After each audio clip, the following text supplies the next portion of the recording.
up. Number 1, just walking into shot here, is Miss You Pete, Mark Usher's horse. Now this horse ran well to win at Newbury over 7 furlongs last time for young Isabel Francis. This time Ellie Mackenzie takes over and takes off a useful £7. The horse has only £1 difference as far as the ratings go, and doesn't have a bad record, in fact, on the all-weather. So again, with Mark's horses in reasonable form, I think we could expect a good show. Now, the one I've gone for is this horse here, number 8. Now, that is Sir Magnum, who's a big price at round about 16 to 1 at the moment for Tony Carroll, but I was really taken by his run at Windsor last time out, where he stuck nicely to the task. It's the first time, albeit in only a handful of runs, that he's shown any worthwhile form, but for me, he just looked like a winner waiting to happen that day at Windsor. It was a really solid effort over the mile. The extended mile here won't be an issue to him today. He's drawn out wide in stall 12, so Brett Doyle is going to be charged with the task of just being patient, working his way into the race. But if this horse comes home as well as he did at Windsor last time, then I think he will outrun his odds. That's Sir Magnum, who carries my each-way hopes in our forthcoming 3:45 here at Wolverhampton. In the meantime, though, we're heading back to Bangor and Andrew Thornton. Well on Brian, she's tough. She is, yeah, and she's only small, but she is hardy. Like I felt Harry coming at me from the turn in, and I thought I'd went a good even gallop, but she rolled away and I made a mistake at the second last, but she had plenty of horse left and she kept galloping. As I say, look, she's a hardy little girl. She's had plenty of runs on the flat, but she's taken the hurdling well. You wouldn't have seen, but Harry also made a bad mistake at the second left as well in behind you, so it didn't really cost you. No, well, I didn't see that, but again, like I sort of, I say I didn't just rub the top bar, and whatever she did, she seemed to get away from the hurdle well, but again, I wasn't looking behind me. I was worried about what was in front. And you got a couple more to go as well. You got Civil Unrest in the next? Yeah, he's a grand old boy. He's been around a long time, but James thinks he's in good form. The last time I rode him at Hexham, 2 starts ago, he won. Obviously, Suddle was a bit competitive for him the last day and just took him off his feet early. But look, he's a grand old servant. James is his team. He's been around a long time and he's won plenty of races. He thinks he'll run well. And Golden Card, on the best of his form, he'd have a right chance. As I say, Keith thinks he's in a good place right now, so hopefully he'll run well. Best of luck. Thank you. Yeah, been in good form, and as we mentioned before, Donald McCain, the trainer to follow at his local track. This, the scene though at Wolverhampton, just over 5 minutes to go for our next race there. You heard Simon giving us a good rundown about this extended mile handicap, and it's a pretty open affair. Just to let you know that Batash, by the way, has won very comfortably at Goodwood. If you haven't seen that, he absolutely scooted up and never in any doubt.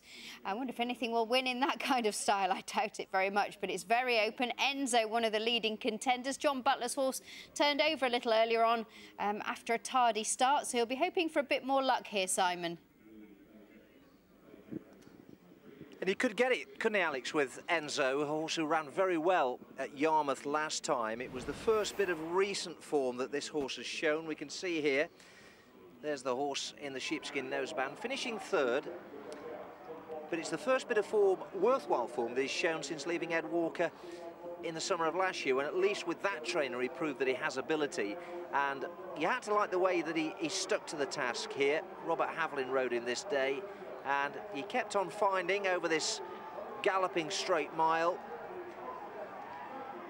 and he reappears as a result of that 3rd placed effort. He had the rest well behind him on the very same mark of 55. He looks well, and I think he certainly has to be taken seriously. But I keep on coming back to this fancy of mine, Sir Magnum, who in some ways has a similar thing to prove to Enzo, in that he needs to show now that he can put 2 solid runs together back to back, and this was definitely a solid run.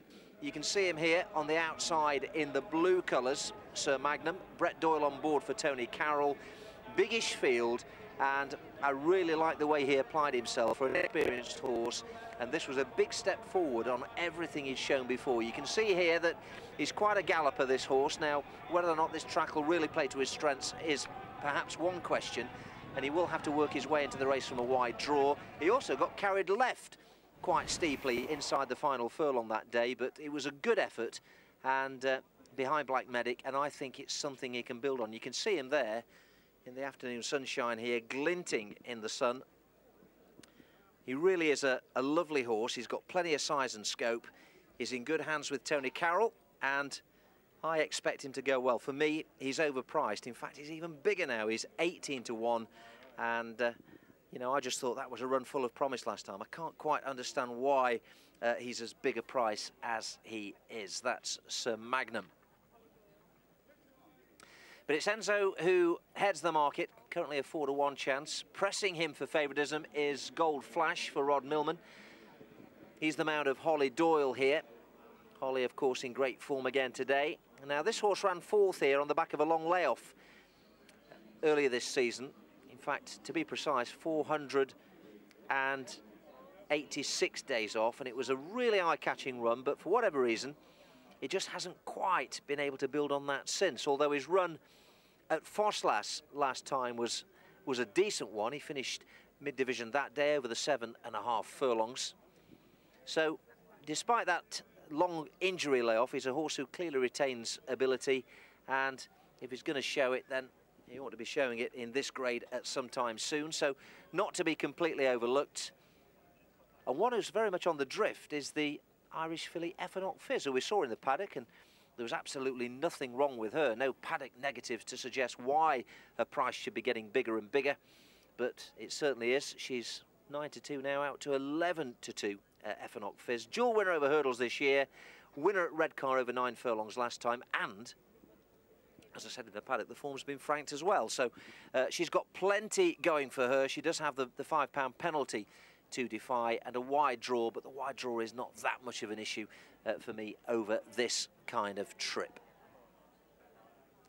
Back in half a point to 5 to 1. Also prominent in the market as well is Pike Corner Cross for David Evans, a horse who used to be trained by Edgar Giles, a horse that's won 5 times, in fact, on the all-weather.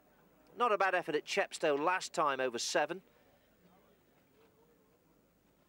And is £3 lower than when last successful, Pike Corner Cross. So from a handicapping point of view, Stevie Donohue's mount could be brought into contention here. Drawn to be handy in stall 1. And just to go back as well at bigger prices now, double figure price, about Hidden Dream, 11 to 1. John Butler's second string according to the market at least. Again, a little bit like Sir Magnum, she's not had too many chances. She's only had the 5 starts. And she didn't run too badly here. Over 7 furlongs last time behind Sfumato, who again has upheld the form with a good run. And the step up in trip on that evidence looks to be exactly what she needs. She's got an extra furlong and a half to get competitive here. And the other little bonus for her and for connections is that the handicapper dropped to £2 for that run last time. So she isn't without a chance for John Butler, who's first string Enzo. There he is in the yellow cap, out of Joey Haynes. Well, he continues to head the market at 4 to 1. Just waiting on a few. Number 8, Sir Magnum, about to go forward into gate 12 under Brett Doyle. Just waiting as well on Gold Flash with Holly Doyle bidding for a double on the day. And Symbolic Star, I think, is probably going to be the last one forward here in the hands of young Connor Murta. And then we'll be set for this 3:45, a mile and half a furlong the trip. Here's Mark Slater with the call. Runners are all in. And going down in the stalls there, in stall number 5, Man's Not Trot. Just